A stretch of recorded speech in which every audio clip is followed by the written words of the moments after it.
ગુજરાતમાં ફરી એકવાર ભાજપનો ભગવો લહેરાયો છે। વિસાવદર તાલુકાની સરસાઈ બેઠક પરથી વિજેતા બનેલા લીનાબેન કાવાણીએ જિલ્લા પંચાયતના પ્રમુખ તરીકે વિધિવત ચાર્જ સંભાળ્યો હતો।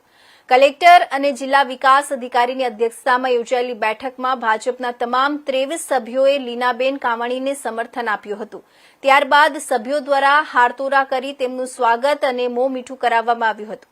ઉલ્લેખનીય છે કે લીનાબેન કાવાણી ગત ટર્મમાં જિલ્લા પંચાયતના ઉપપ્રમુખ રહી ચૂકેલા વિપુલભાઈ કાવાણીના ધર્મપત્ની છે। તેમણે સરસાઈ બેઠક પરથી આમ આદમી પાર્ટીના જિલ્લા પ્રમુખ હરેશ સાવલિયાના પરિવાર સામે જીત હાંસલ કરી હતી।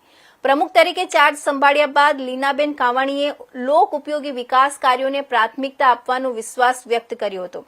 સાથે જ તમામ વિકાસ કામો સમય મર્યાદામાં પૂર્ણ થાય તે માટે કટિબદ્ધ હોવાનું જણાવ્યું હતું। कारभार संभाल तो શું કે આવતા દિવસોમાં કેવા કામો કરશો?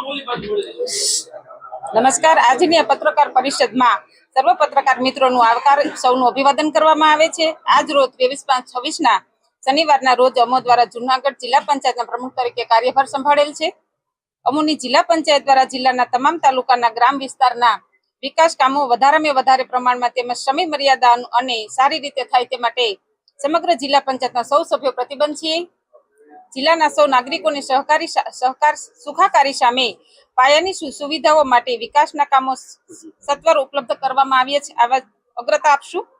આ તકે તમામ જિલ્લા પંચાયતના સભ્યો તેમજ જિલ્લાના સૌ નાગરિકો ખૂબ ખૂબ આભાર વ્યક્ત કરી। અમરેલીની